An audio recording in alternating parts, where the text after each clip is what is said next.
Welcome to another video with Adapt or Die, where leaders are forged through adversity. Today we're going to be talking about everybody's favorite thing, gear. Gear is something that it's a necessary evil. In the service, specifically the Army and likely the Marine Corps, you're going to be issued lots of stuff. Pretty much everything that you need to conduct your mission. Unfortunately, Uncle Sam doesn't always issue us the best kinds of equipment. Something about always going with the lowest bidder might have something to do with that.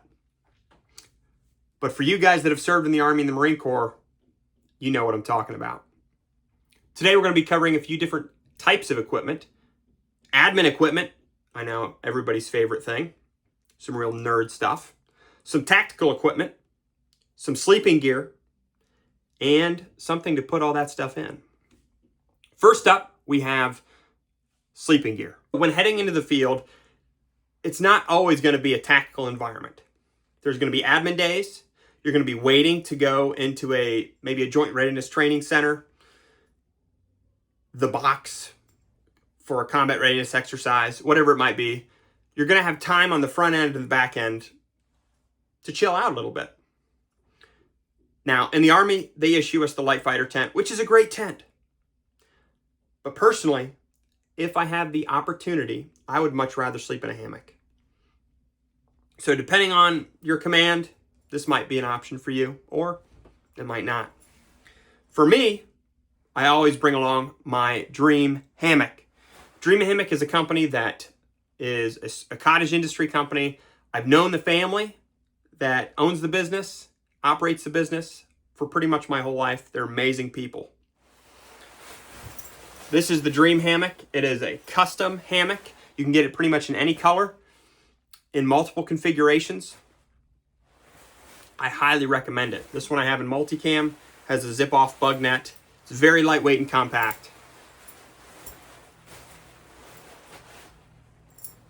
It has these buckles or I don't know what you want to call them. It's what you put the strap through. It makes it a super quick setup on the trees that you're setting up. Easy to adjust. It's pretty much the greatest hammock ever made. So I highly recommend them. Next, I want to talk to you about my battle belt and my plate carrier. These items, they are expensive. I'm not telling all the soldiers, all the Marines, especially the lower enlisted guys that are going to drill and making $120 over a 2 or 3 day period to go out and buy this stuff. But if you have the budget and can responsibly upgrade your equipment, I do indeed recommend it. First up, we've got my battle belt. I've had this belt for probably 8+ years. This is the Ronin Tactics belt. This is the outer belt. Comes with an inner Velcro belt. I appreciate how easy it is to take this thing off. That is not a new design, most of you know. We've got various pouches from Spiritus, Shaw Concepts, and what's these? Esstac. These are great pistol mag pouches at a 45-degree angle. And one of the greatest upgrades, the Shaw Concepts suspenders. Because, hey, who doesn't like some super tactical suspenders? They are pretty cool. Mainly because they hold my pants up when I've got a bunch of heavy stuff on my belt. So I highly recommend this upgrade, especially the suspenders. For comfort, easy to don and doff. This system has worked well for me for, like I said, nearly 10 years. If you want to learn more about this, ask your questions in the comments and we can do a deep dive. The next piece of gear that I want to talk to you about is my plate carrier. This is the Shaw Arc plate carrier. I forget which version. I believe it's the most recent one. It is the most comfortable plate carrier I've ever worn.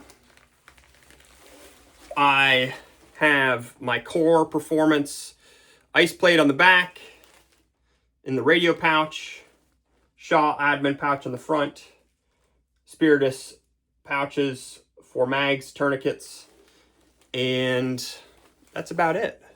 Name on the back, as well as that Juggernaut case, Juggernaut mount for my phone.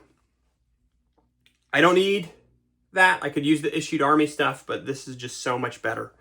It's more comfortable. It is easier to configure.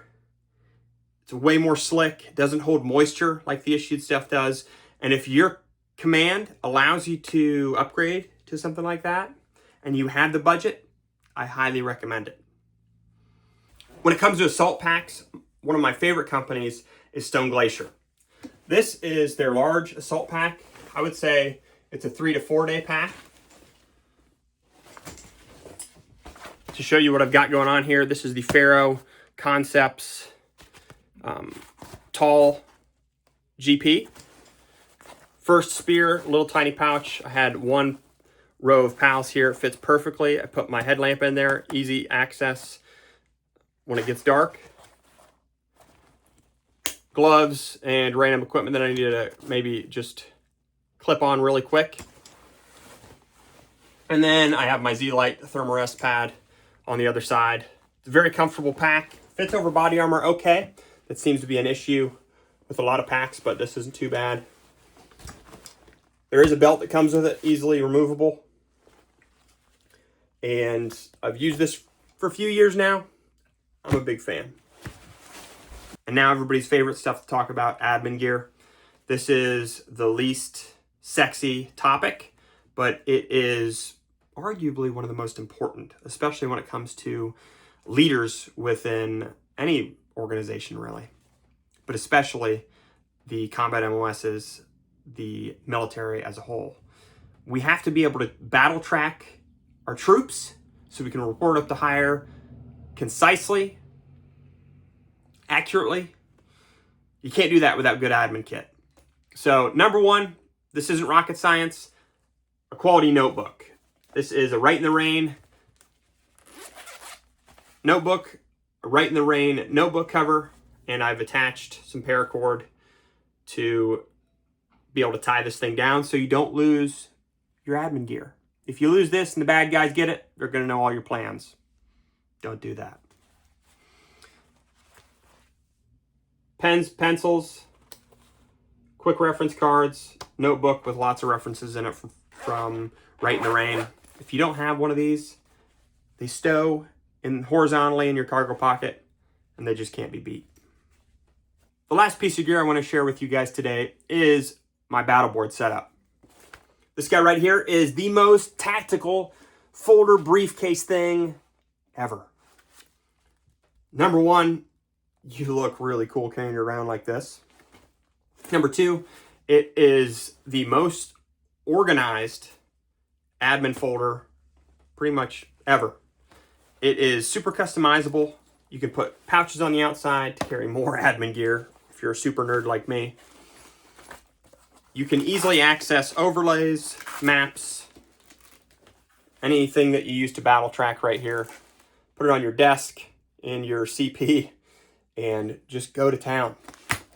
On the inside, I've got a clipboard, 3-ring binder with all sorts of op boards, quick references, X-mats, and the list goes on. Battleboard makes good stuff. It's an investment, but if you can do it, I highly recommend it. So that's it for today, guys. We've talked about different field gear. We've talked about admin gear. Stuff that I've used over the years that I just really appreciate. And I know there's a lot of you guys are military folks, first responders, and just prepared citizens that can use this stuff. I'd rather you not go and buy a bunch of junk and you're on the 3rd or 4th iteration of the thing and until you finally found what works the best. So my hope is with this channel, I can help you select the gear that's good based on my experience, based on me wasting a bunch of money on stuff that just doesn't work. With that being said, adapter die is about so much more than gear. Gear is cool. Sometimes it can even make you look cool. But that's only skin deep. What matters is that we are tactically and technically proficient. What matters more than that is that we are men and women, leaders of character. The rest of it doesn't matter if we're all jacked up in here. If we are serving for the wrong reasons, if we are not leading by example for the sake of our people, then what are we doing? That matters more than anything. I appreciate you guys taking the time to watch this video and support the channel. As always, this has been another video with Adapt or Die, reminding you that leaders, they're not forged in comfort. They're forged through adversity.